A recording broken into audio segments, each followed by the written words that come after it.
হেফাজতে ইসলাম বা অন্যরা তারা নিজেদেরকে বলে অরাজনৈতিক। তো অরাজনৈতিক সংগঠন হয়ে তারা রাজনৈতিক বক্তব্য দেয়, তা এটা তো মুনাফিকি। তার একজন মুসলমান জাকাতের টাকা এনে ব্যবসা করে, এটা অপরাধ, কাজে এটা তো মুনাফিক। তো এই মুনাফিকদের নিয়ে আমার মনে হয় আলোচনা করে আমাদের সময় নষ্ট না করে আমাদের অন্য কিছু আলোচনায় যাওয়া ভালো। ইসলামিক দলগুলোর মধ্যে এই দ্বন্দ্বের নেপথ্যে কি? প্রথমত এগুলো ইসলামিক দল কিনা এই নিয়ে আমার যথেষ্ট সন্দেহ আছে।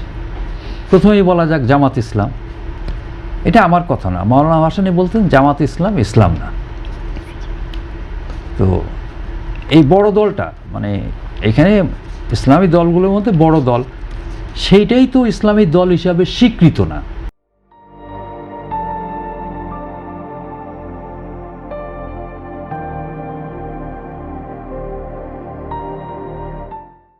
কারণ মাওলানা ভাসানীর মতো এদেশের মানে কি বলে মহাপুরুষ এবং সবচেয়ে বড় যিনি মানে এদেশের ইসলাম রক্ষায় যার কন্ট্রিবিউশন অনেক বেশি, তিনি এটাকে ইসলামিক দল হিসেবে মনে করতেন না। তিনি এটা নুরুল ইসলামের দল মনে করতেন এবং এটা মওদুদির ইসলাম। তা মওদুদির ইসলাম আর ইসলাম কিন্তু এক জিনিস না। একইভাবে হেফাজতে ইসলাম বা অন্যরা তারা নিজেদেরকে বলে অরাজনৈতিক। তো অরাজনৈতিক সংগঠন হয়ে তারা রাজনৈতিক বক্তব্য দেয়, তা এটা তো মুনাফিকি।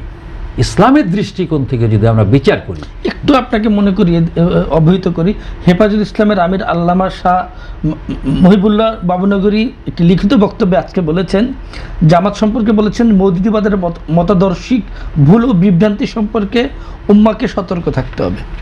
না, সেটা তো তার জায়গা থেকে বলেছে এবং আমি মনে করি সতর্ক থাকা উচিত এবং সব জায়গা থেকে। এবং একইভাবে এই বাবুনাগরীদের মানে থেকে বিষ নিঃশ্বাস থেকেও আমাদের সতর্ক থাকা উচিত। অতীতের চরিত্র আমরা দেখেছি, এরা কিভাবে বেচা কেনা হয়, এরা হাটে যেমন গরু ছাগল বিক্রি হয়, এই ধরনের সংগঠনগুলো সেইভাবে গরু ছাগলের মতো বিক্রি হয়।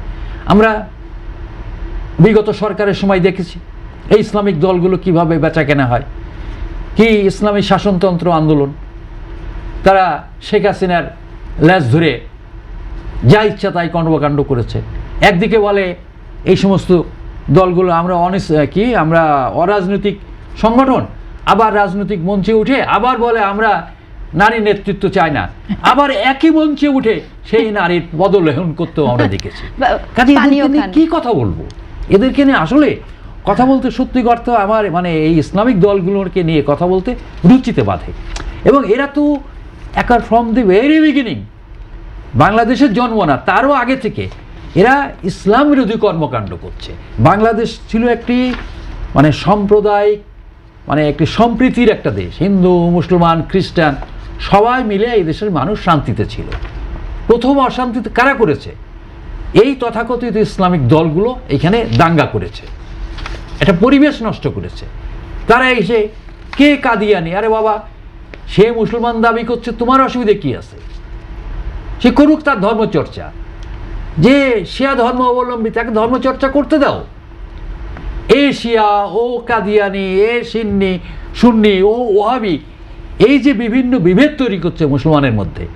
আজকে এই বিভেদ কিন্তু আমরা দেখলাম ইরান ইরাক যুদ্ধেও, যদি খেয়াল করে থাকেন, যে আজকের সময়ে এসে মানে আপনি রাজনৈতিকভাবে ইরানকে সমর্থন করেন বা না করেন, কিন্তু আমরা দেখলাম যে ইসরায়েলের বিরুদ্ধে ইরান সর্বাত্মক লড়াইটা করলো, মার্কিন সাম্রাজ্যবাদের বিরুদ্ধে ইরান সাহস নিয়ে দাঁড়ালো, আমেরিকান ফ্লিটে আক্রমণ করা যায়।